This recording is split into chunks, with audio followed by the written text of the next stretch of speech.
We're gonna kick off as soon as the live stream's up. We good with live stream? Yeah. We good with live stream? Yeah. All right. Yeah, I get some of that Avro. Hey guys, please take a seat. We're about to kick off. Please grab a seat. Some of that right now. Grab a seat, guys. We're about to kick off. Please grab a seat, guy. What's up, Sid? We're gonna kick off here in a sec. Hey. Yeah. Welcome before other people take. Hey guys, we're about to kick off. Y'all want to grab a seat? Hey, what's up? Thanks for coming again.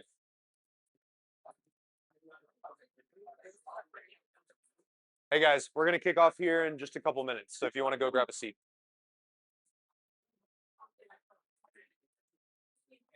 Got any Valentine's plans? Same, bro. Hi.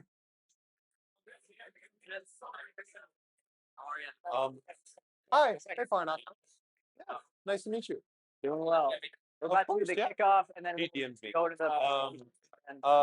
If there's people that aren't signed up, make sure they sign. If they're pending, that's probably okay. I think they have space. Yeah. But for people that I'll go. Make sure we need them to register and then check them out, just so that we have accurate count. And Antler, I need to know who else. Yeah. I have a Mac Mini with it running, and then I hooked it up to tail scale and gave it. Hey guys, grab a seat. We're about to kick things off. The Mac Mini and not hey guys, grab a seat. We're about to kick things off.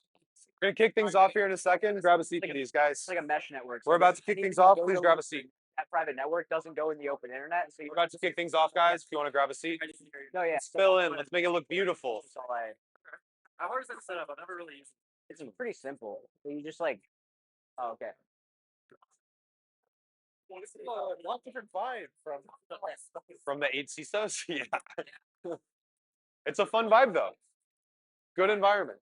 You're good to come up with. Grab a seat. What's up, Aaron?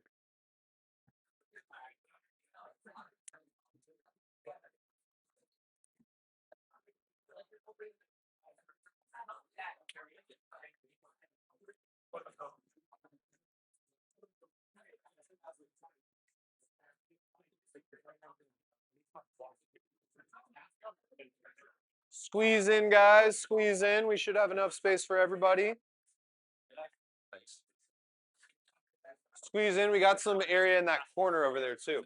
I think Jake's gonna hand on the desk for a second if you're cool with that, just so I can talk for 1 second. That's fine. Yeah. So I'm just really quick. Antler, office, bathrooms, and then pass it over to you. Yeah, and then we'll introduce ourselves. We'll talk about the tracks. Reed will talk about his stuff, then important information, and then we'll do like the presentation stuff. And then it's just dinner. Godspeed. Really quick, just like, hey, I'm Bryce Miles. I'm one of the resources for help and stuff like that. I'm gonna go be the desk. Can I get a slow clap? Slow clap from the front. That's too slow. There we go. There we go. Is this thing on? Awesome. Guys, thank you so much for being here. What an awesome turnout for the Moltathon. Ballbot's taking on the Wild West. Thank you guys so much for coming. The way tonight and tomorrow are going to work, we'll dive deep in a second with Michael. But we're going to do some quick welcome remarks. We're going to go through some content on how you guys can get set up and start building with this technology. Then we'll have pizza, we'll have dinner for you guys, and we'll let you loose in the space to build for the rest of the weekend. Really quick, my name's Jake. I'm one of the organizers of AITX.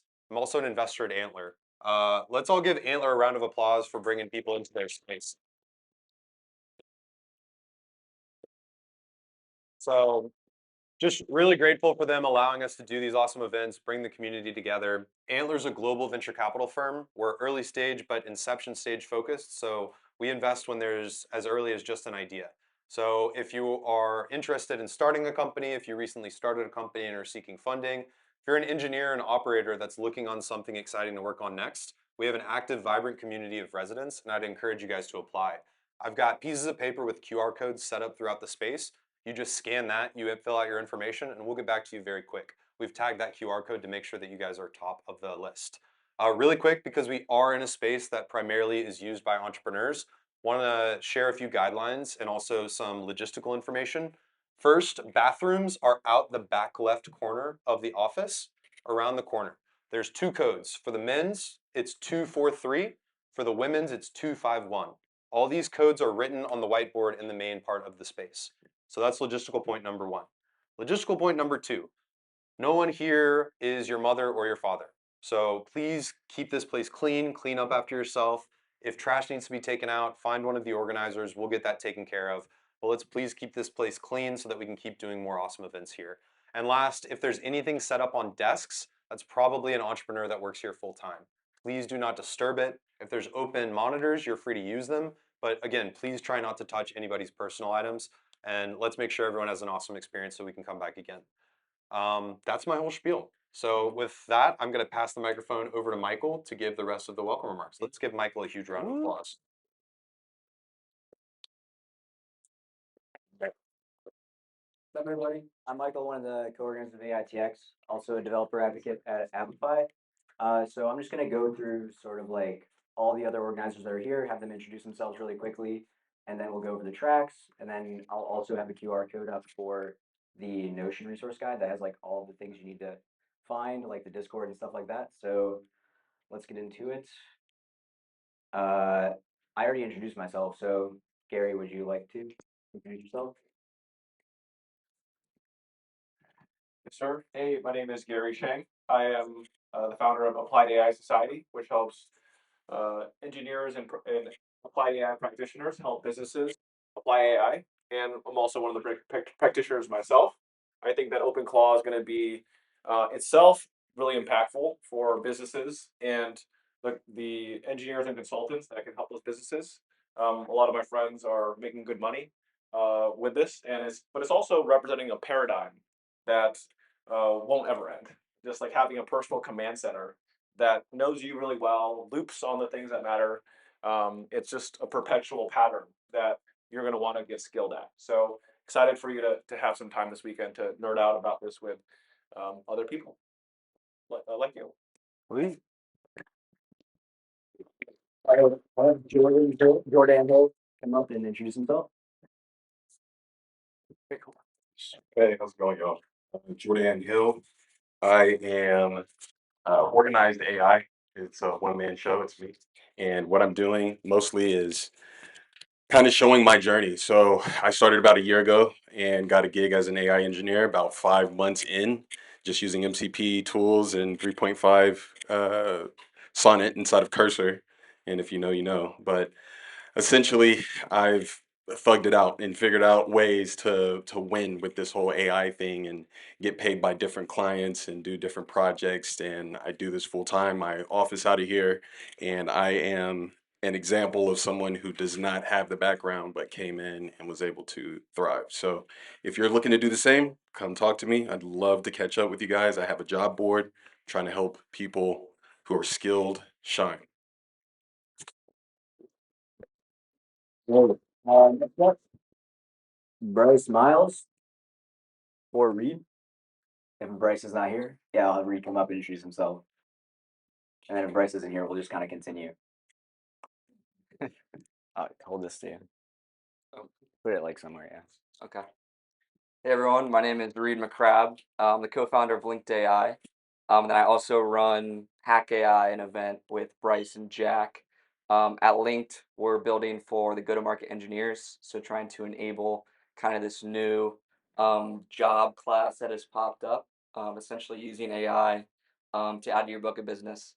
So yeah, really excited about this event and just learning from you all. Thanks. Bryce. Right. Do you want to introduce yourself? Bryce Miles, but you're on the center. Sweet. I'm up front just checking people in. I'll meet you all throughout the hackathon. Lovely, and thank you guys for coming out. No. Yeah, I think we already kind of went over the mission. Like, really, this came out like very recently, so we just wanted to get the community together and learn together and just have a good time. But now let's sort of talk about the tracks. I will have Reed come up and talk about his separately because this is from Linked AI. Do you want me? I can wait till the end and then yeah. All right, so the other three tracks though, the other one is best deployment tools. So I've seen this on Twitter a few times where people have been starting to make their own sort of system for easily deploying a Claude bot. The second one is skills maxing. So that would be like developing your own skill or developing a system around a set of skills, maybe a plugin. And then the final one is like just automate your life. So like any of the crazy stuff you've seen on X, if you're on X, that would be the third track. And there will be more information about these tracks in the Notion resource guide as well. And now I will let Reed come up and talk about his track. Cool. Yeah, so we are running the sales multi-track. And as I mentioned at length, we're trying to enable kind of this new job class that's growing super fast called the go-to-market engineer. Maybe the fastest growing in the world, maybe besides the forward deployed engineer. I'll defend you on that one, Gary. Um, but yeah, essentially it's turning the art of sales into a science. So building these agentic systems and turning kind of the data you're collecting into a go-to-market motion. Um, so yeah, we're building essentially research agents and tooling to enable you to build your own workflows. Awesome. So two quick examples of how you might be able to use our API this weekend. One is our agentic search API, where you can essentially query our API and find companies or people based on super niche descriptions. So here, the example on the left, I said, find startups in star-based Texas that have raised capital in the last 18 months. You could potentially send that data to your OpenClaw or your Multi, whatever you want to call it, and do a custom action off that. So maybe it's reaching out via LinkedIn. Maybe it's actually taking that data and generating a custom landing page, and sharing that with the lead. But kind of up to you guys to get creative there. Another use case we have is signal monitoring. So this is kind of again research runs, but you can set up daily, weekly, monthly, and have your agent get notified when an event happens. So maybe an Austin-based startup is now hiring for a marketing role, and that's a trigger for your sales team. That might then trigger, your agent to take whatever action would be a good outbound motion for your team. Yeah, I think I have one more slide here. Awesome. And then our CTO Jack is here in the back. Both him and I will be hanging out and helping folks get set up. And we do have a code, so we'll give you 150 free credits. It's also a free month. If anyone is just really cooking and building some cool use cases, we'll load you up with more. Just come find us. Yeah, our docs are online, docs.linked.ai. Maybe one more slide. Cool. I think that's really it. Appreciate it. Okay, and then the next thing, also there are prizes for the tracks. This other thing was like side quests. Like I thought it'd be kind of funny if you guys wanted to try any of these. So there's like platform promotes, like there's like Moltbook or any of the other sort of platforms that are like usable by agents. Something that like makes everybody laugh the most. I think that would be a good side quest. The best skill, and then best rig. So like the best setup for your project, best plugin, and then first blood. So if you're the first to submit, don't just like submit something right away and just like nothing's there. We'll probably just say no to that. All right, sweet. And so like for each track winner, again, this is like very much like a grassroots hackathon. We didn't have any major sponsors, so each track winner is going to get $100. For each side quest, you'll get $50, and then the grand prize is $250, and you'll get dinner with all the organizers. You will secure a meetup demo spot at the AITX monthly meetup, and then you will receive a newsletter shout out and maybe some more stuff if we come up with more stuff. Okay, and then this is kind of like the schedule for tonight and tomorrow. So tonight the doors are going to close at 12 a.m. If you've been to one of our previous hackathons, we usually let you stay overnight, but we figured since you're not going into Sunday, might be kind of like maybe you guys can go home and get some sleep. And then Saturday doors will open at 8 a.m. And then we will end by 6 at the end. So judging is going to start at like 4. Or yeah. And then important information. I already said that. Sorry. This is really what you guys want to scan. This is the Notion resource guide. This has like all the information on the tracks, the judging criteria breakdown, and then also the Discord link.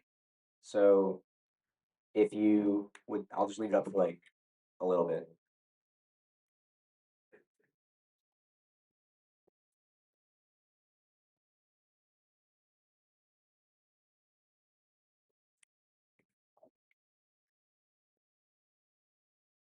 All right, sweet.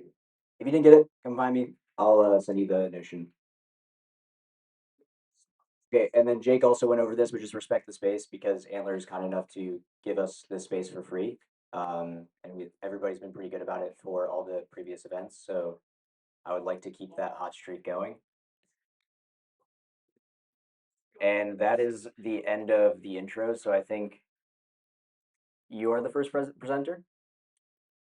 All right.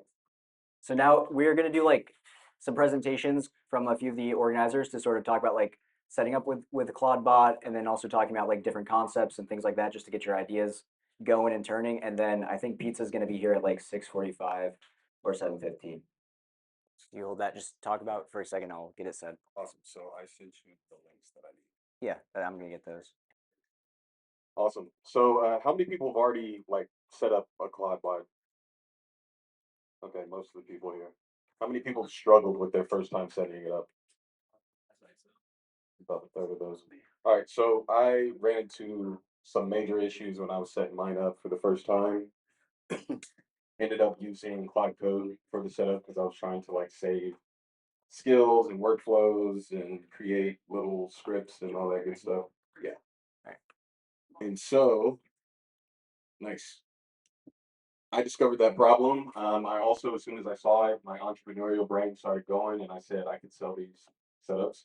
And so that's what I've been doing. I've done 5 of them so far, and I've got 2 in the hopper right now. How many people set up on like native Mac OS? Maybe it's the native setup. Okay, cool. How about like the Mac OS VM? I think it's called Loom, OUME. So I found that I was all up in the documents, like in the obscure corners of the documentation. So it's like within the screen sharing app native to Mac OS, you can then tunnel into a VM. I've kind of found ways to use SSH and Tailscale and some other things in order to do it. So I'm going to kind of go over some of that. Yeah. Awesome. So there's 2 different ways that I figured out how to do it. If I wanted to do it with a VM, I've been able to do it with Cloudflare. So they have a Molt worker. Anybody heard of that yet? All right. So I did a Molt worker yesterday just so I was practicing what I preached there. Loom and then DigitalOcean and macOS native. So we're just going to go over those 2 today. There's a little bit of security. So security architecture, I was kind of learning about that, the isolation. I like the idea that if things just go completely wrong, I can throw away the VM, start up a new one. Try to keep things pretty tidy. And for me, what I've been doing is not giving any kind of credit card, no payment access, no kind of email access outside of like a brand new email. So just ASAP Rocky just came out with an album and it's called Don't Be Dumb. Be, be mindful. All right. Awesome. So toolkit wise, there's Vercel came out with this thing called Just Bash, and it allows you to basically have an isolated sandbox just to run bash scripts. I found NC Porter from Peter Steinberger, and that allows me to take all my favorite MCP tools and turn them into CLI tools, CLI tools. And so I've been using that a ton. There's also, let me see here. As far as the automation of it all goes, what I did is I set up an agent just to help me set up all the scaffolding ahead of time. Now, when I say number one, I didn't want to be in the terminal, it wasn't me. It was I didn't want my client to have to go and be in the terminal. The first one I ever did was a remote setup. Therefore, I was trying to find ways for me to be the person doing all the terminal movement, et cetera, and all they have to do is have the latest version of, I think it's like Tahoe 26.3 set up and a tailscale connection at download. So that's just those two things. Pretty awesome. I figured out how to do it. So good. Awesome. So CloudBot Sandbox SDK, that's I forked the for sale one, and I'm calling it that. That's what we do sometimes. So, anyways. Excellent. Okay, so I've already gone over this, but this is just a little bit more proof on that. Remote setup with Molt Worker, Telegram as a chat client, and then Mac OS native using how am I chatting with that one? The Mac OS native is actually Nano Quap, and I am using Discord with that one. Sorry, a little brain fart. Awesome. So good. Why Nano? So that's a good question. Nanoflaw is a lot smaller, lighter weight, and it works well with either a Docker container or Apple containers. And so once I found that out, I decided I'd give it a shot, see how I like it, learn a little bit more about security. I'm looking for the most secure way to do this, VM hardening, et cetera, et cetera. But at the end of the day, the goal for me is to get it into people's hands and make it idiot proof if I can. And that means we add on things like email and payment later. And we also just try to set it up with it's harder to break, essentially. Okay. And this is demo time actually. Alright. So No, yeah. yeah, so we're gonna do a demo. It's a YouTube link Okay. that I sent you. Oh yeah, let me get Yeah, it. Sorry. yeah. And so I did like the whole 8 times speed on this link. Hopefully I got it. it looks okay. I'm just sorry. Copy. Kind of wanted to show you guys this. That first battle was insane because I was trying to deploy it and set up the cloud code project at the same time. It was a mess. Do you have the screen share on YouTube as a video? Yeah. Is this the right one? Yep. I think so. That is one of them for sure. Okay, yeah, we can just show this one. This is the completion. This is the one that matters. So just showing that I was able to complete it and I'm running. Don't take any pictures, please. I don't need y'all sniping anything there. But yeah, this is the Moltbot one. And so when I said I did 45 minutes yesterday, I did two at the same time. And so that's why you would want to set something like this up. You're probably looking at it like, man, this is the slower way to do it. But I'm trying to be able to set up 3 or 4 or 5 of these at the same time. So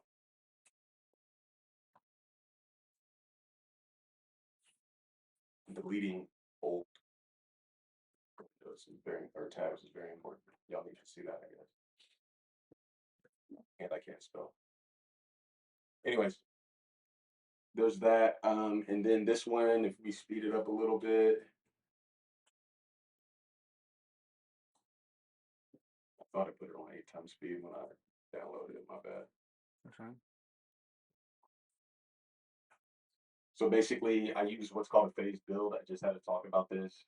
Organized AI, one of the things I built early on was BMAD method, and then I ended up finding GSD, Ralphie, obviously, and the Boris Cherny method. And yep, I don't know what just happened. You guys get the gist. Anyways, I ran through the entire thing yesterday, and I ended up using my own organized code base, is what it's called. So organized AI, got to be organized, right?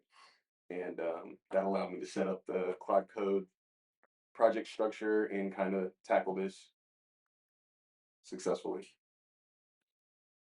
All right, you guys get the point. Okay. Yep. You want to show the second one?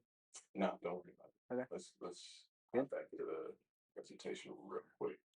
I just want to show everybody the last piece. Awesome, thank you. Next slide. Cool. So I have a couple of setup guides inside of the repo. If you guys are interested, holler at me. these are some of the things that I'm doing.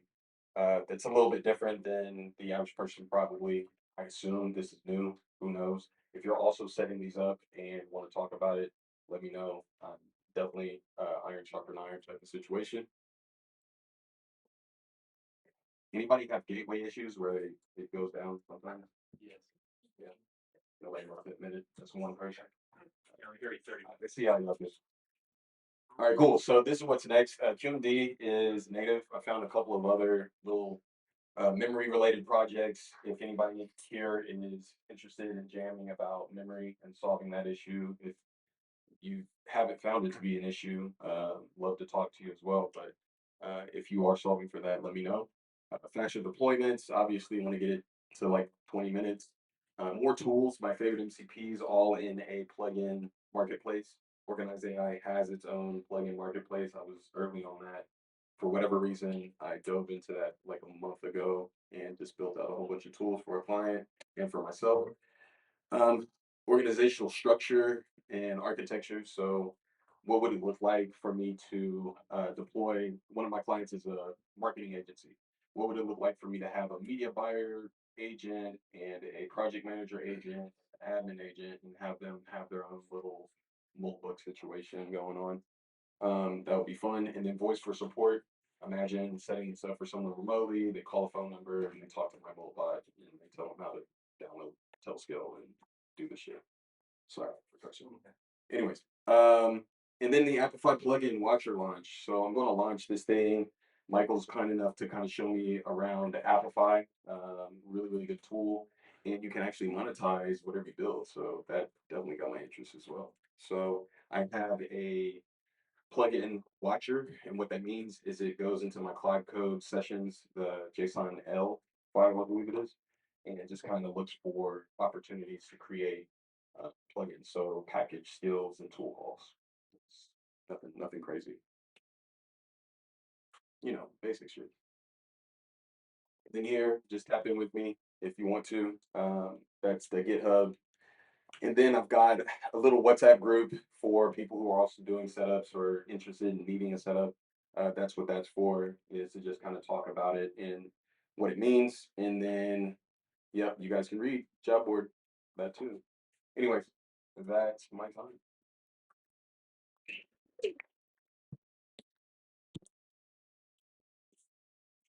Dang.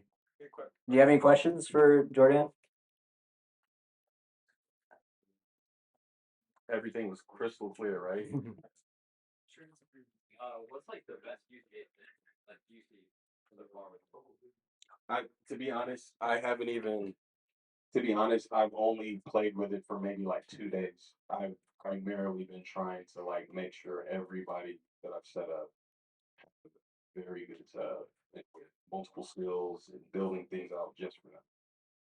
Yep. 5 stars. Better Business Bureau, Jordan Hill. You're welcome. Anybody else? What do you say to two expert and novice? Can you give your recommendations for those two setups? And Oh man. So I would err on the side of caution for now. And for me, I'm thinking either OpenClaw directly on a machine that's just for it. So even if you get a refurb machine, but at least Mac Mini is probably overpowered to be honest. But that's what all the cool kids are doing. Do that or NanoClaw. And I'm thinking NanoClaw is pretty solid, but it's going to be an API monster because you don't have a lot of choice on that right now, at least. Anybody else? What about models? Models. What about the models you're usually? Which models? Yeah. Whatever people want. I'm kind of. It depends on what they need, but I usually get told what model they want. They don't. What's your default? I think I'm a 5. Yeah. Just started there and I stayed there pretty well. what are your thoughts on running it on a VPS compared to like Cloudflare Worker? I like it. I mean, I love Cloudflare workers. I've deployed like tools and sold them off of Cloudflare workers. I don't really, I don't have a huge opinion for or against them. I just, I don't know. I don't know what to tell you.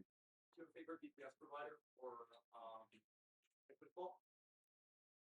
So I've only done the Moltathon worker, so I would default to that. I also did my very first one, my personal one off of Fly.io. I like their platform, but I had some really like crazy gateway issues for some reason. I just don't know why. I would want to try the DigitalOcean solution as well. Yeah. Local compute or I'm about to go heavy on local personally. I've always like when I started a year ago, the first talk I went to at Tech Week was the Web AI guys, and they kind of convinced me that local AI was the shit, and there's nothing else. Him first, yep. Yeah, have you seen anyone get their Anthropic accounts whacked on like any like Max accounts go down or? I haven't. I know people do like funny stuff around that and TOS issues. Hey, you know, do the crime, you gotta do the time. Yeah. It is what it is. Don't be dumb. What's the minimum compute needed to do useful local? Anybody in the crowd want to answer that?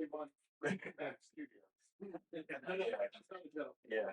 Yes. If you look at your token usage coming off with your AI, it's insane. You can't do a little thing like that. Yeah. I don't know. I'm really excited about the GLM models and obviously Kimmy stuff. So yeah, we'll see. I think we're not too far away from like really, really dope local models being useful for this type of thing. Feel like there was another struggle. All right, cool. How do you I know. Nah, I'm just talking to you. What's up?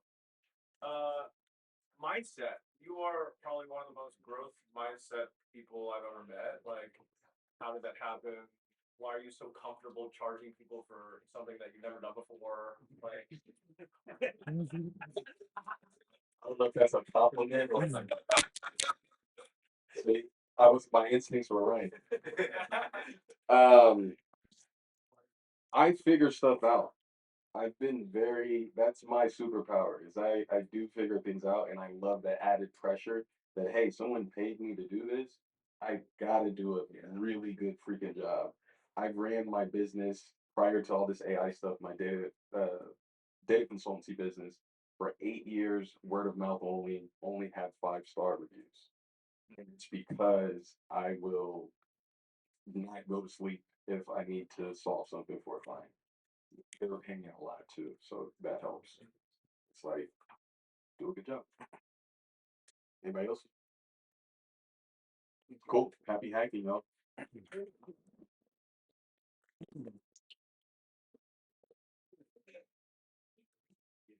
All right, next up you got me. So I'm just gonna sit here.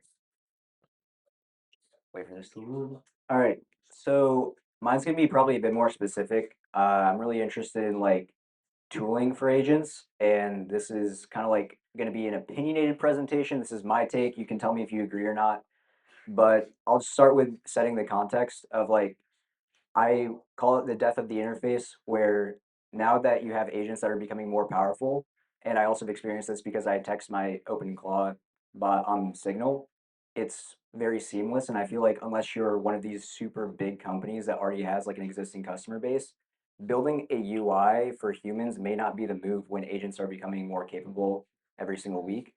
Um, so I would say that the value is going to be moved more towards the tooling layer than actually at the like the front end application layer. And then the next problem is like with tooling. I feel like does everybody here know about like the context bloat with MCP? Yeah. So this is I think Anthropic just recently posted this is a couple weeks ago maybe because they also talked about this issue and they are trying to come up with a solution which is like their tool search tool, which is a very funny name. But so the way that I've thought about this, because I've been going deep into Applify, I wondered if I could actually use Applify actors as sort of a replacement for MCPs and reduce the context significantly. Let's see. So what I did is I essentially took Applify has a agent skills package for Claude Code. So I just like took one of the skills and made it a skill for my OpenClaw. and that was the universal Apify scraper. So it's essentially a skill MD file, and then it has a references MD with like 55 different actors, and it will know which actor to call because it shows the ID and description of what the actor is. And I set my Apify token in the environment variable or the environment variable config for the openclaw.json, which is also another really cool thing because Apify has all these different actors. So you only need one API token to do a plethora of different things. So you can really get creative and you don't have to have a headache about like managing a bunch of different authorizations. So this is like something I'm literally like working on right now. I just said that, like I basically explained it in the last slide, so I'll skip through it. But this is the really cool part. So the way that this works is essentially in the skill, I instructed the agent to use the Apify's like actual endpoint, not the MCP. And Apify also allows for ad hoc webhooks, so I don't need to register these webhooks beforehand on the actor itself. So I have a Cloudflare tunnel, and so it's basically like when I call the actor, the agent doesn't need to worry about it. And then when it's done, a webhook will be triggered and return the actor's run ID and hit the OpenClaw hooks endpoint. And when the agent gets that notification, it's going to pull the data set from that run ID, and all it gets is the output. So instead of like all the extra context, it's just getting the output, and it can do other things while that's going on in the background. So I made two demos. The first one is me trying to find taco places because I like taco places in Austin. So I tried to speed this up as much as I could, but right now I'm asking it to find me the top like 10 taco places in Austin, and what it's going to do, and you'll see me like swipe over to my Apify console. It's going to show that it's triggering a run on Apify once I ask it to do so, and it's going to use the Google Maps scraper to scrape those locations, and then it will return the information once it's done. Oh, I think I was trying to make a funny message. I think I said message to the hackers beforehand. So if you guys want a message from the Claude bot, I can show you that. But I'll just like, I'll just go a little bit further where I'm actually asking it what to do. All right. So I'm asking for 10 taco places. And this is one of the things I don't like about using Signal is there's no like typing indicator. So I always get very suspicious about like, is it actually doing what I want? And it's very frustrating. So, but I'm just a Signal guy. Like I don't use Telegram or anything else. So I like Signal.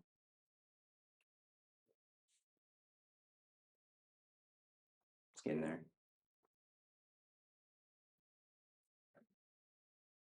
Me checking.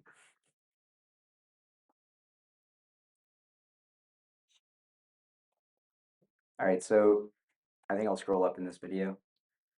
So as you can see, it returned top 10, showed me the ratings and the links. And then I'm going to pause when I get back to my Apify console because I want to explain the webhook a bit more. So as you can see, like I didn't actually set this webhook up or register it on the actor beforehand, but the agent was actually allowed to append a base 64 encoded webhook query at the end of the post request. So basically, like any actor it wants to use, if it knows how to configure the webhook to say like, hey, you should return the run ID to this endpoint, then essentially the agent can call whatever actor it wants, doesn't have to worry about it, and it'll get notified once it's done.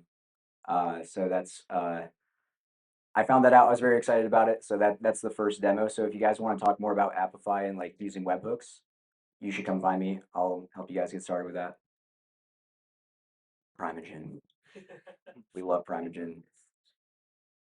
Oh, let's see. Okay, the next one is if I go. Does anybody here like send links to themselves all the time? I do that all the time. So I found myself doing that on Signal like so much. I'd send it to like the note to self, and I originally had this idea before OpenClaw where I was like, I'm going to use this thing called like the slipbox method, where it's like this Dewey Decimal System for all your like thought capture. And I tried it for like 3 days, and I was like, this is so tedious that I'm so demotivated to actually like take note of anything I find interesting. So what I did is I made a skill and my own actor to take a URL from like YouTube, Reddit, X, any of the social platforms I find something interesting on. I just text them like, "Hey, what's up, bro? Like, this is interesting.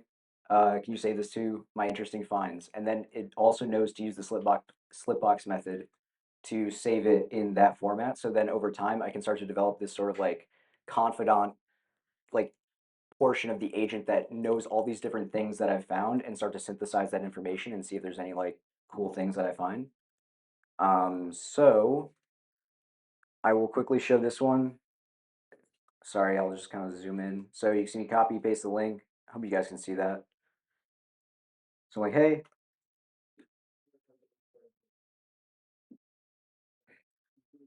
can you scrape it?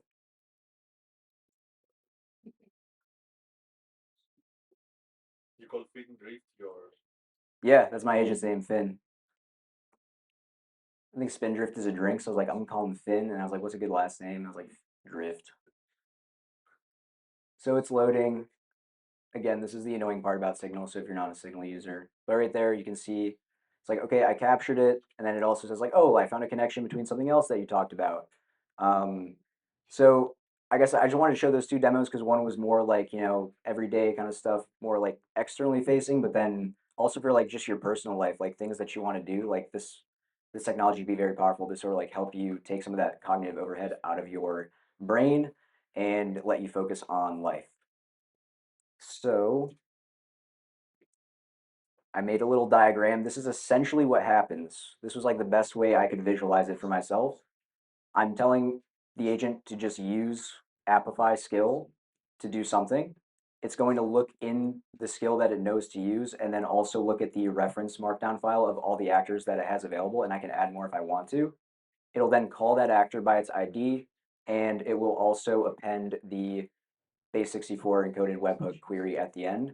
So the webhook query is like kind of like on the fly, and then it doesn't need to worry about it. And then once it's done, the webhook's going to call the hooks endpoint for the OpenClaw agent, get it back, and then it's going to return the information. And then you're just saving so much context because you're not getting all this extra tool definition stuff from the MCP. I'm saying that, and Appify has an MCP server. I don't use the MCP server for Appify. I would just use the endpoints and use skills. So that's kind of the TLDR. It's a very TL if you guys want to make cute diagrams. And so yeah, the takeaway for me is really like I feel like human centric UI is really going away. And if I was you guys, and again, I'm a developer advocate at Appify, so I'm also going to be biased, but I do think that it would behoove everybody here to think more about like what tools would agents need and how can I build those? Because as we move into a place where agents are going to become more capable and be more autonomous, they're going to start taking more actions and even like financial transactions, looking for the tools that they want. And so if you are one of the first people to market with like a really quality tool or system that the agent can use, that's going to probably be better for you than if you made like another. And this is no shade to anybody that has made a ChatGPT wrapper. I've made ChatGPT wrappers, but if you make a tool for an agent, I think that would be a better use of your time at this point. And then again, like the more powerful your tools or workflows, the more capable your agent becomes. So like before I added the universal scraper from Appify to my agent, it couldn't do that. It couldn't have access to all the different actors, but now it does. And so if you can build more of your tools yourself for your agent, I think that's also beneficial because you might ask like why can't ChatGPT do this? Because it can. I think the main thing with OpenClaw is it's so personalized and like I have full control over it, and so that's just something I personally value. So that's why I'm excited about it. Um, and then yeah, lastly, Appify. I should have probably introduced what it was in the beginning, but it's essentially a platform for running serverless cloud programs. So like web scraping, automation, background jobs. You can run it through the console here, or you can run it through API or their client SDK. And they have a marketplace of over like 17,000 actors. Most of these are developed by community members. So you can use these out of the box right now, or you can make your own actor, which is pretty easy now because there's Claude Code, Codex, and Appify also tries to set up an agents MD file when you initialize a project. So if you're thinking about making a tool and using Appify for the hackathon and you have any questions, you can also come find me there. And then last, the Appify team, they sent me you can scan this. This is like their Notion resource guide. It's also on the main Notion, but they're giving all the resources about Appify, and they're giving, I think, $100 in Appify credits for actors. I want to say a quick caveat that is only for the Appify made actors, which are still great because you have like the website content crawler, you have the Google Maps crawler, you have a bunch of really good ones, and it's developed by them, so they know the platform best. But if they did make the discount for all other actors, they pay out like people all over the world make a living off of actors. Not in the US as much, but more like the global south. So like if you took away some of their money, they wouldn't be happy about that. So it only applies to their actors. Um, and yeah, that is my demo, sort of like my case for why you should build tools instead of UIs. Thank you.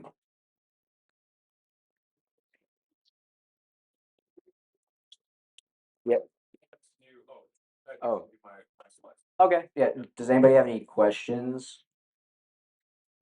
You're building skills. What's the best way to teach something new? Do it first, give an example, have it figured out. Anything you recommend? Honestly, I just like talk it out with Claude for like a long time, and I give it the LLMs.txt of OpenClaw, and I just say let's just come up with the first pass skill.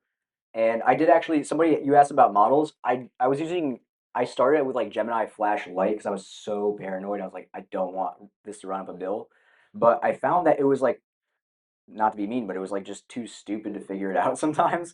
So I switched to I think Sonnet, and that seemed to sort of like fix some of the issues. So it is kind of like it's an art and a science. Maybe some people could explain the science better, but for me, it's really just like getting in there and starting to get like an intuition for what's the best way to describe it. Could you make that a skill? Yes. Oh, actually, Colin in the back had a really great concept about like skills, which I liked, which was like essentially their business processes, right? Um, so like I don't know, I guess I didn't think of that before, but it's like you don't need to reinvent the wheel. Like if you just write it in natural language, the way you would give it to a human, that's probably like the quality it needs to be for it to be a quality skill. Like think of like somebody that's an intern or somebody new at a company and they don't know what to do. You would probably want to write out a process like what here's everything you have access to, here's what you should do, here's what you shouldn't do, and that's how I would probably do it. So I like that analogy a lot, so I just wanted to shout him out for that. Yeah. Um, were there other questions? I was interested in how you talked about the design, making for agents, making something a UI for agents. What went through my mind was set API first for a long time. Is there a reason you chose to describe it that way? Is there an intent difference? Like, Oh, like tool versus API? yeah, tool versus API. Why be a tool builder first versus build API first? I think because I think a tool doesn't necessarily just need to be like so for Appify, you can call it through the API, but an actor is essentially anything you can containerize. So I would see a tool more as like it could be a process that is more like in depth than what you might expect from like a regular API call. And I think it's also sort of like the conventional name that has kind of stuck with agents. So I just kind of think it fit the bill for the talk. Are there other questions or sweet? Oh yeah. You mentioned on the slides regarding input tokens. You just took like 24 tokens something like for the input. How did you do them? Oh, this slide. Yeah. I honestly like I just put the LLM's TXT into OpenClaw or into Claude with for OpenClaw, and this is kind of what it said is the process. Like it doesn't read the full file at first, only if it needs to. Any other questions? All right, sweet. I'll give it to Gary. I'm just gonna unplug this and you texted. Yeah. Okay. Oh. We'll give you a second.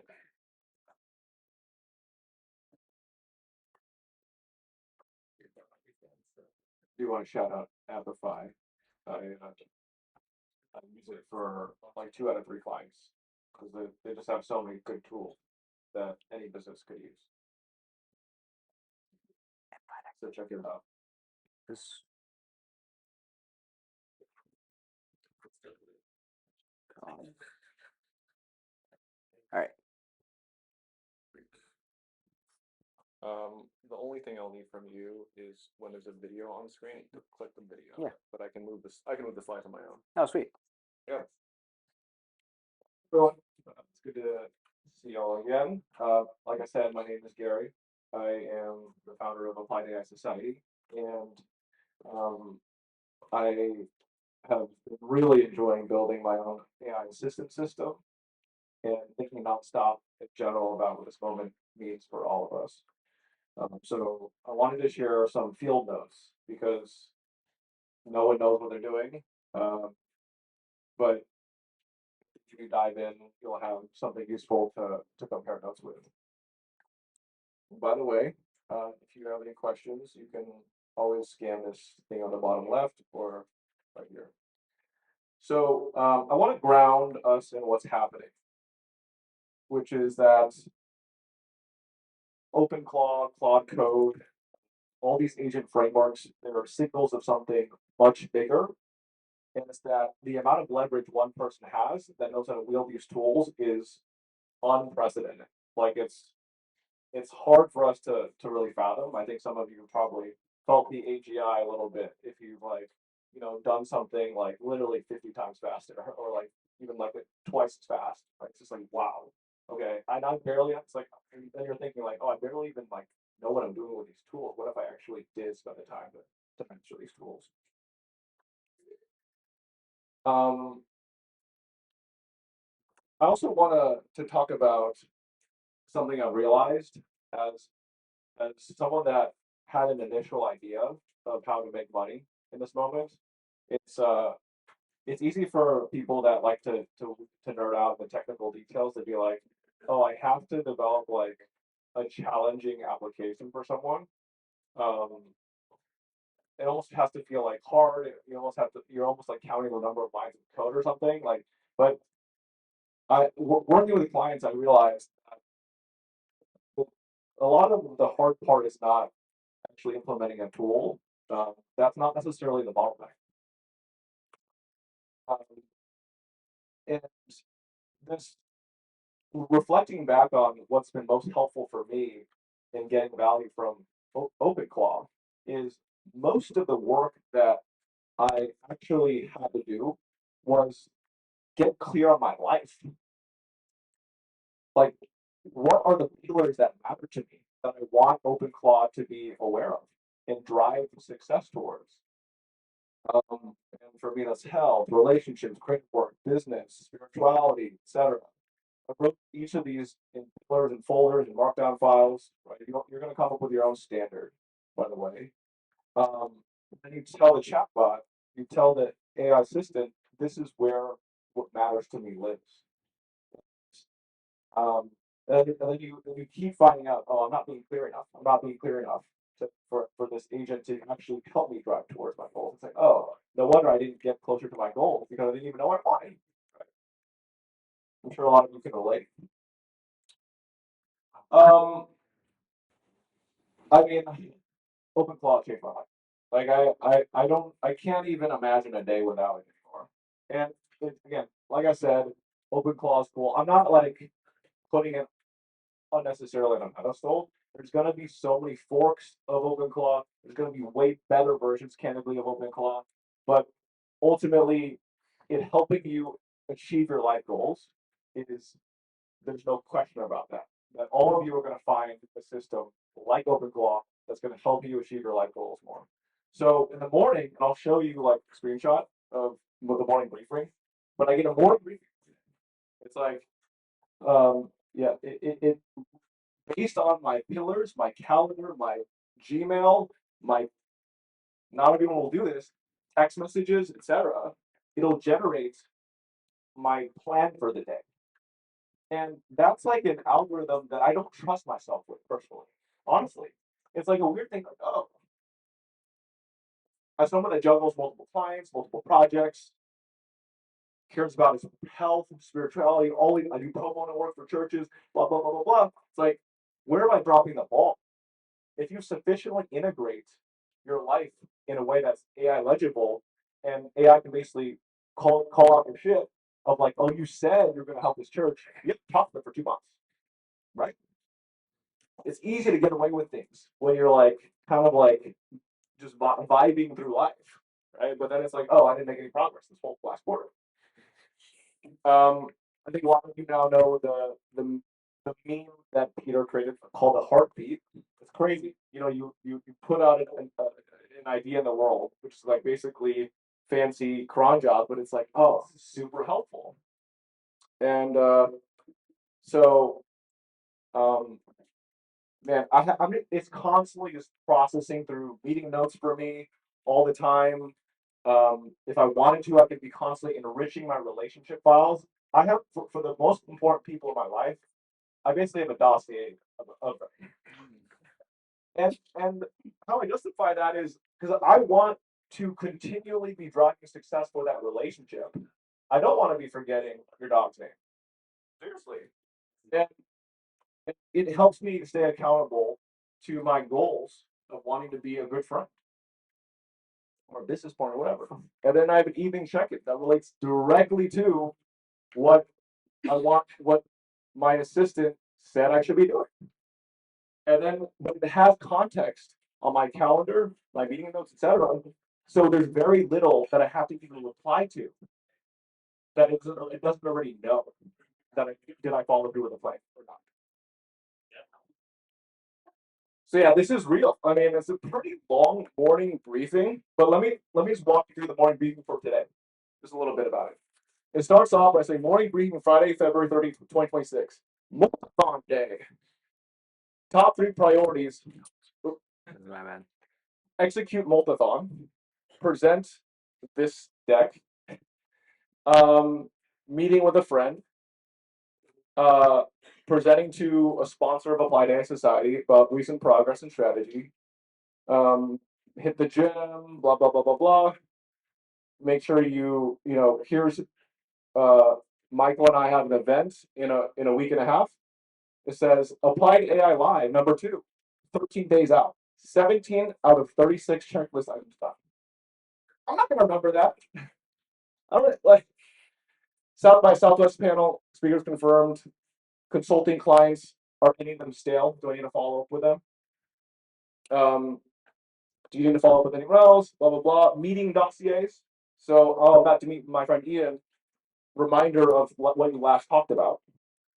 And just, yeah, things you should talk about. And then, blah, blah, blah, Bible verse, Moltathon Day, execute. And then in a group chat, I have my human chief of staff in it as well, which is pretty cool. And he's setting up his open claw, and he's asking my open claw tips on how to set up his own open claw, which is really funny. Okay, so I talked about the feedback loop of the evening check-in. This evening check, you see a lot of these green checks? I did not have to answer, did I do all these things? It knew. And there was like one thing I had to say, yep, but you know, you didn't already know this. And then another thing is like, okay, if you connect it to like certain GitHub repositories that matter to clients, whatever, you know, this one client texted me a change. I was like, cool, it's gonna be very hard for me to. I'm just kidding. I literally texted my OpenClaw, and I just said, fix this. Literally a minute later, it got fixed and deployed to Vercel, right? So these little things you discover, they're like, well, like I'm literally on a walk. It's like let's fix. So what is the kind of meta philosophy that's gotten me here so far? It's progressive automation, right? It's you notice something that sucks, and then you build the simplest CLI, simplest tool, and really it's like a markdown file that calls determinate.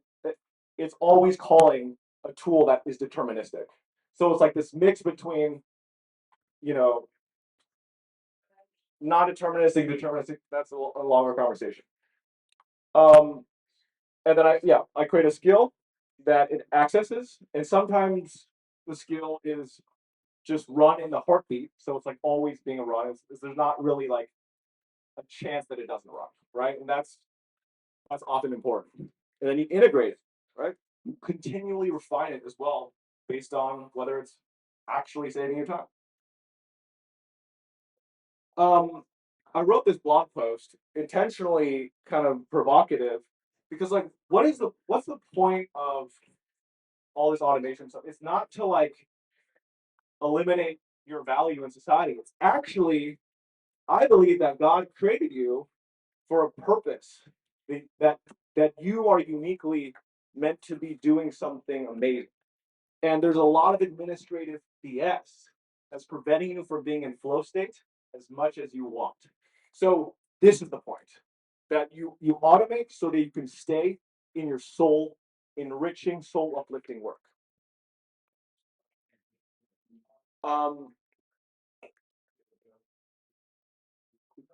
I know that Jordan is doing this himself, so he's able to to be someone that has skin in the game, right?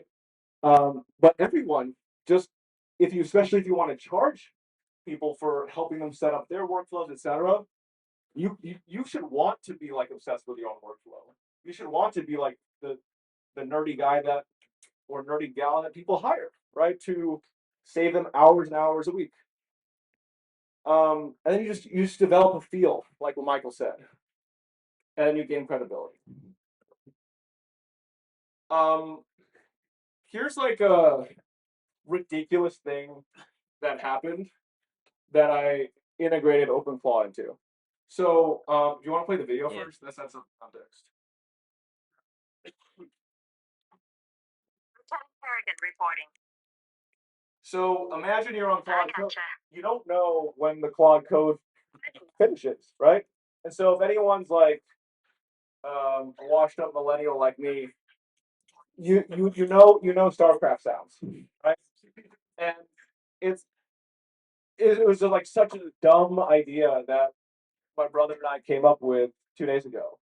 We tweeted about it, and 2 days later, we have 19,000 stars on GitHub, and 135 pull requests later, we have created an open framework for agentic coding sounds with 50 plus sound packs.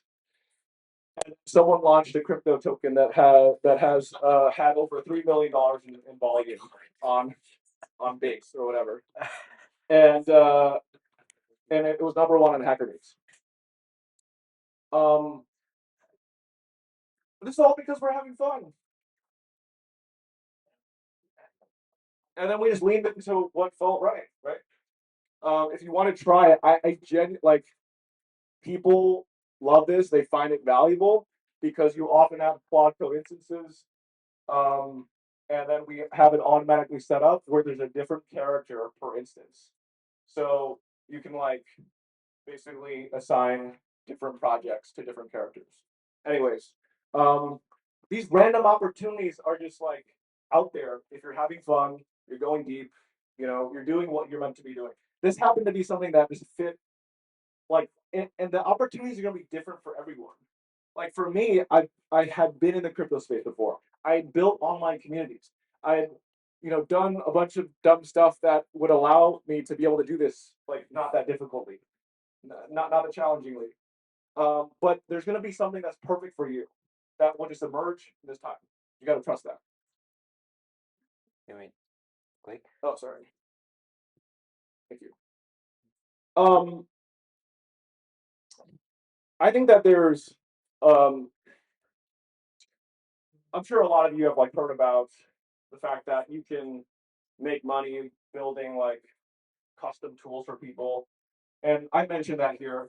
But one thing I just want to plant a seed with you. I don't want to just keep it in, even though I do think it's like an amazing thing that a lot of people are keeping close to the chest. There's like big tech companies that realize they can make a lot of money doing year-long engagements, just like prepping other companies to be AI ready. And it's not even like that they're like just building a bunch of tools and it's just like, oh, you're a dev shop.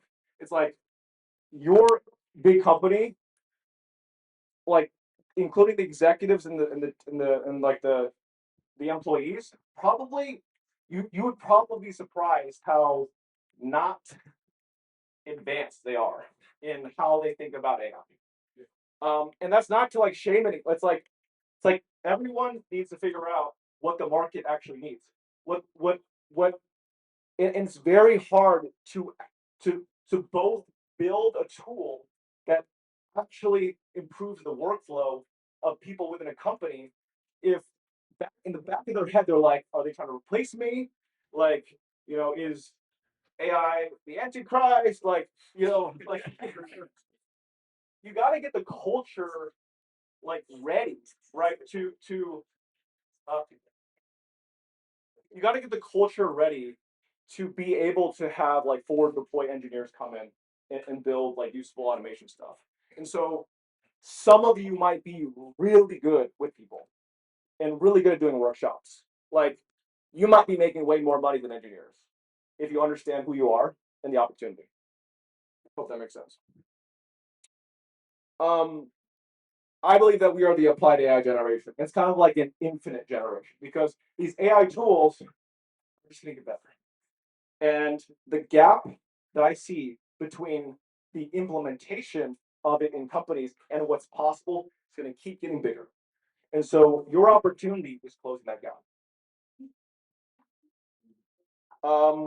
That's it. Thanks for listening. If you want to come to our event on the 26th, it'll be right here. Feel free to scan this. I'll give it a minute, but also take any questions that you have as well. Is your agent getting the trading fees on the token? Maybe. So yeah, someone deployed a token there, and they used this thing called BankerBot, and they said it's pretty cool tech. They they they make like the Twitter OAuth connected to unlocking your access to your wallet. So like you're permissionlessly getting influential people like to decide, am I playing this meme game or not? I think it's brilliant. It's amazing social engineering. But Yeah, I guess some practical questions. Obviously you can run it, and probably all of us can, but Dave, if I set my mom up, she'd be able to use this, and where would be on the costs and your expectation of where that will go for running this all the time?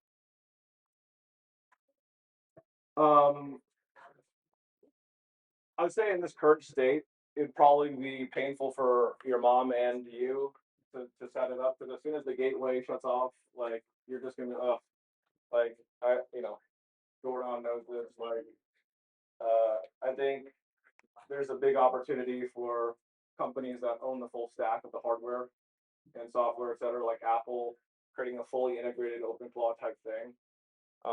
This feels like a no-brainer to me. But the fact that it's so good in this like day zero is like, wow, how good is it going to be in like 5 years? Like, oh my, like seriously. So this is the worst user experience that it's going to be. So your costs of running. So for I didn't even mention that. Well, I deployed an OpenClaw instance with Railway, a very cheap version of it, but I'm using OpenRouter for basic heartbeat stuff with Kimi 2.1 one of those, yeah, and that's pretty much dirt. It's really cheap, and it just depends on how fast the latency needs to be, right? I'm like auto posting dumb things on Twitter. It's okay if the latency is like 10 seconds or whatever. It just depends on the use case, but it can be very cheap. What kind of concerns do you have around security since you are a new person which you check read all your emails, all your personal stuff? Can you repeat the question? Yes. How am I thinking about security, the trade-off between like it having access to messages, emails, etc. I think like if I'm going to be honest, we're always making these trade-offs of convenience, utility, privacy. It's just so useful for me, and I at least currently am not overly worried. I use Anthropic for my main account. I have an ultra plan. Like Anthropic knows way too much about me, and that's just the truth. But over time, I think the default is going to be so in the favor of sovereign AI. And for people that aren't familiar, it's like, you know, leaning towards LLMs and frameworks that you are in control of your data and you're not giving it to anyone else unless you're like very explicit about the pros and cons of that relationship. But right now, like 4.6 is so good, right? Like I'll be honest, right? Especially because like I what I for like use cases like I want it to help me code when I'm on a walk. So and there's ways to do like there's ways to optimize it, but I currently think that the combination of Claude Code and 4.6 and running in Claude Code is the best in the market right now. I've tried Codex; it's good at some things, not good at others. Also, let's just say that the event is about governance and security. So if you're interested in that. Yes, and so selfishly, one of the topics of Applied AI Live #2 on the 26th with the boys at Linked, Jack and Reed. My boy Reed, my best friend. What's his name? I think we're all selfishly trying to figure out how to talk about security better because like people are demanding installing this stuff, and like part of the value of being part of a community of practice of people that are making money selling these things, etc., or just worried about integrating themselves is that you can basically have a shared best practice, which doesn't exist right now because it's also new, you know? So by the time the book is published on the best practices, for example, it's already too late for that particular opportunity, you know? And as an applied AI consultant, or whoever, like Jordan knows, like a year from now, there's going to be a different hot thing that people want help implementing, right? So to be able to be like among one of the better people implementing it, it requires comparing notes between practitioners, not just as and part of that is like, you know, there's no accountability with like random X articles. It's a bunch of people like posting hype stuff. And like if you're actually making money, I know that Jordan really cares about his relationship with his clients. So like he has skin in the game with the things that he says, right? So, anyways, hope that makes sense.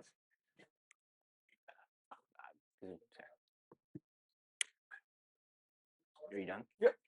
Thanks, man. All right, we have one more. This is a bit shorter, but we have Alex Mirren from Gradient Network. He came to share something that they are kind enough to offer us and demo. Yeah, you can plug in. And then pizza will be here after that. Nice. Okay. Those are going to be hard presentations to follow up, so I'll just be quick. I'm Alex from Gradient. You can check us out at gradient.network. We help companies run inference locally. So we have a local framework that you can basically spin up on Mac minis and NVIDIA desktops in one cluster. And then we also have a cloud product that aggregates APIs from different hosting providers, and you can basically pass on savings to our customers. Yeah. Oh, there we go. There we go. Awesome. So yeah, the organizers are nice enough to let us jump in last minute. We're gonna provide $100 in credits to the winning group for our cloud platform. So I'll talk about that later. But I figured like what would be useful to talk about. Sorry. I thought, you know, X has been it's been a You dream wanna of a go- fire hose in yep, regards to this is open great call, to do. like the last few weeks, right? It's Yeah. just been insane. So I kind of just aggregated some of my favorite posts that I've seen to kind of give people ideas on some cool stuff to build, or at least check out some repos that people are working on. Sorry about all the QR codes. I kind of figured different people would be interested in different things. So, all these are random people. I don't know any of them, but these guys are talking about Minimax M2.5. I don't know if anyone's been looking about or checking out that. It was launched like yesterday or the day before, a couple days, performing 10x Opus 4.6 at coding tasks. Vito Stack is talking about not leaking your API keys, which I think is important to us here. This other one on the end is talking about just setting up your OpenClaw with a heavy hitter model like Opus 4.6. I think that one has like a really good repo on how we did like these skill files and some of the like really nitty gritty implementation details. This one's cool. TikTok agent, very self-explanatory. Business setup, and then Claude Chat is using a voice, text to voice model. So you talk to your agent, your guy. Really cool. I also think what's worth noting, and shout out to Gary, shout out to Michael, shout out to everyone who's building the the AI community in Austin. I think that's it's awesome. There's also like a great virtual community, right? So I just figured I'd shout out a couple cool projects that might give people some ideas on some stuff to build or some ways to interact with like the global OpenClaw community. So Moltathon is like an alternative to Fiverr, tasks, freelance marketplace where agents can basically be employed to do tasks. So it's a good idea for a project. Or I guess you could put your product to work in that marketplace. CrowdWalk is a real-time monitor for your agent, which again, on the involvement of security, like the guys that presented before me are the ones that asked about security, not me. But I think repos like that are super, super relevant because we're all connecting like really important mission critical things to our OpenClaw agent. And there's some concerns there. And so, there's some really cool tools for monitoring, logging, watching for prompt injection, that kind of stuff. And then the one on the end is a 3-hour course on just like setting up your it was back when it was called CloudBot, setting up your OpenClaw stack. So that's also a good one. And then I'll just be real quick, kind of a shameless plug about what we do. So we have a cloud marketplace that aggregates inference providers from around the world to basically offer like low cost inference. So we just launched support, for example, for Minimax 2.5. And so what we want to do is you can check out this QR code here, and there's 30 different. I should have made it just one, but anyway, there's 30 different promo codes. Each one is $10 of credits on our cloud. So you guys can go try out. Like if you already have a Claude plan, you may not need to use Claude for a platform, but check out Minimax 2.5, check out GL5. We have all the latest performance models there, and the performance is really good. So we're really proud of it. And, the first 30 people to use those codes will get those $10. And just as a fun experiment, we actually very recently shipped something called ClawBox, which is a desktop app for running an OpenClaw bot. So you manage your tasks, you manage your plugins, you manage your chats, everything with a really simple app. So some people prefer to run in the CLI. There's also other tools that I've seen that do some similar stuff. But check it out and like let me know if you have any feedback. We're super interested to see if people like this or what are they interested in. Is it open source? I think it will be. I don't think it is quite yet. It's like brand new, and I mean, we've been hardening it and stress testing it, so it's like it's good to use, but I don't think we've open sourced it quite yet. But I think. Okay, cool. And the website for the cloud is called commonstack.ai. So you can check it out and let me know. For businesses, we can pass through up to 25% off volume discounts for inference. And so let me know if you have any needs that are like going to kind of stuff on. And that's it. I know the pizza's coming. Like I said, awesome presentations before me. Shout out to all the guys. I just wanted to be quick, kind of give some useful resources. But yeah, reach out to me on my email, X. I'll be around hanging out. Yeah, happy bolting. That's the thing.